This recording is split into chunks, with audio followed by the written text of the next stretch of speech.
was a Sahabi. His name was Abdullah. We know him by name. وَكَانَ يُلَقَّبُ بِالْحِمَارِ.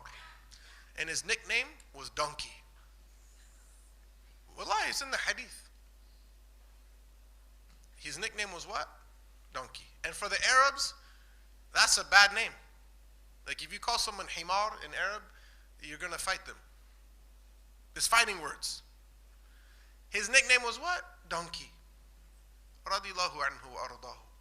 And he had a drinking problem. He would drink, then he would be disciplined. Then he would drink, then he would be disciplined. Then he would drink, then he would be disciplined. And two of the Sahaba took issue with that. And in one narration they said, Ma balu fulan, what is wrong with so-and-so? He keeps drinking and getting disciplined. And in one narration, they actually cursed him. They said, La'natullah alayh. You know, damn him, why does he keep doing this? And the Prophet said, Sallallahu alayhi wa sallam, don't help shaitan against your brother. In other words, don't kick him while he's what? Down.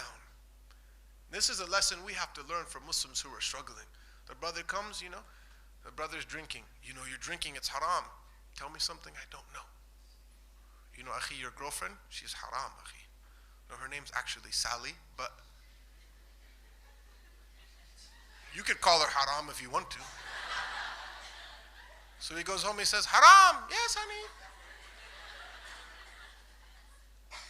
I'm not making light, I'm saying what? Give me a solution. Tell me something I don't know.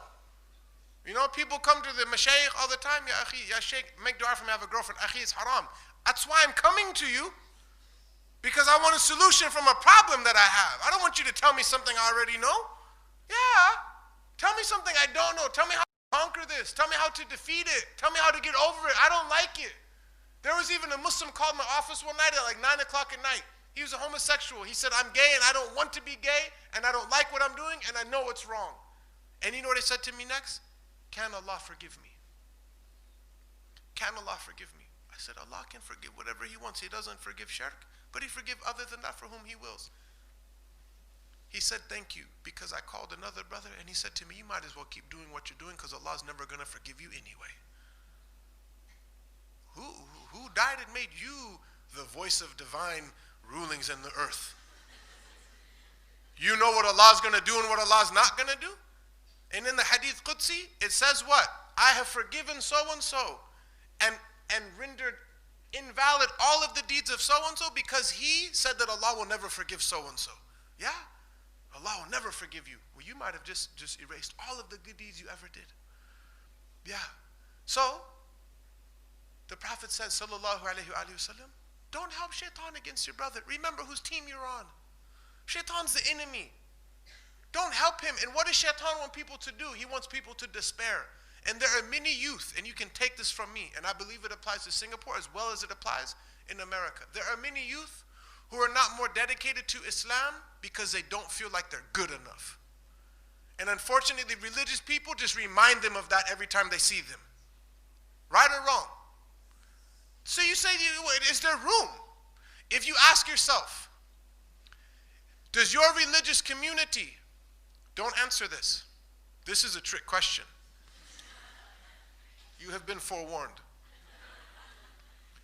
Does your spiritual circle have room for people who are less than you?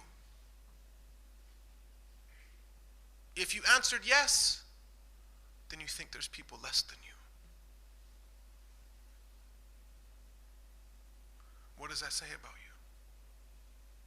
Of course, people that are not as good as me, we make room for them too. His beard's not as long as mine. He doesn't have a sheikh like I do.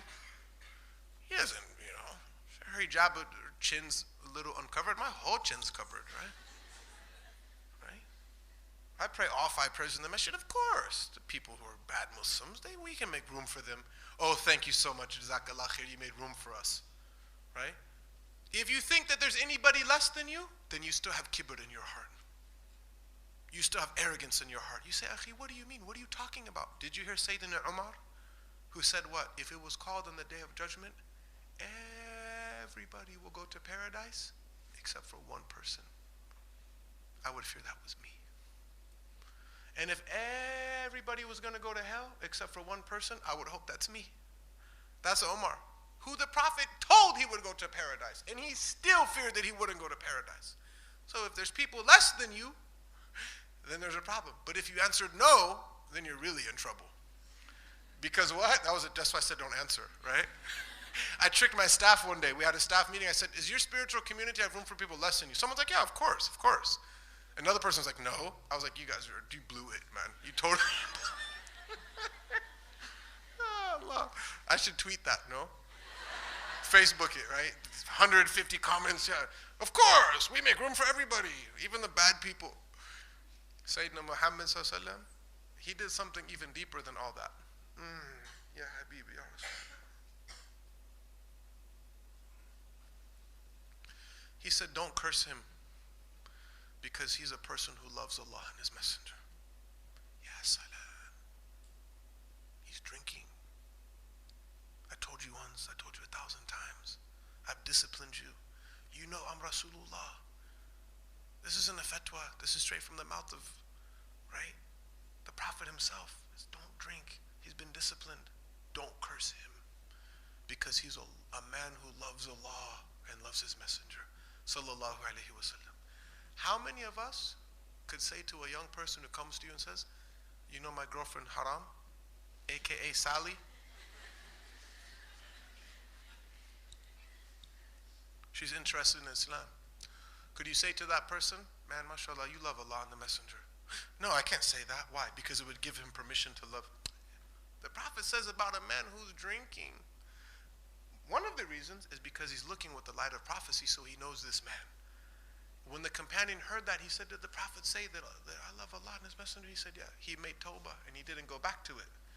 And this is what I'll close with. The Prophet gave people in his community that were struggling an alternative way to view themselves. Because you can see yourself in multiple ways. Allahumma rini al-haqqa haqqan warzuqni itiba'ahu. Oh Allah, show me truth as truth and give me the ability to follow it. And show me falsehood as falsehood and grant me the ability to stay away from it. So you could see yourself and not see the truth. Or you could see yourself and see the truth and not follow it. So the Prophet ﷺ gave people the ability to see the truth in themselves.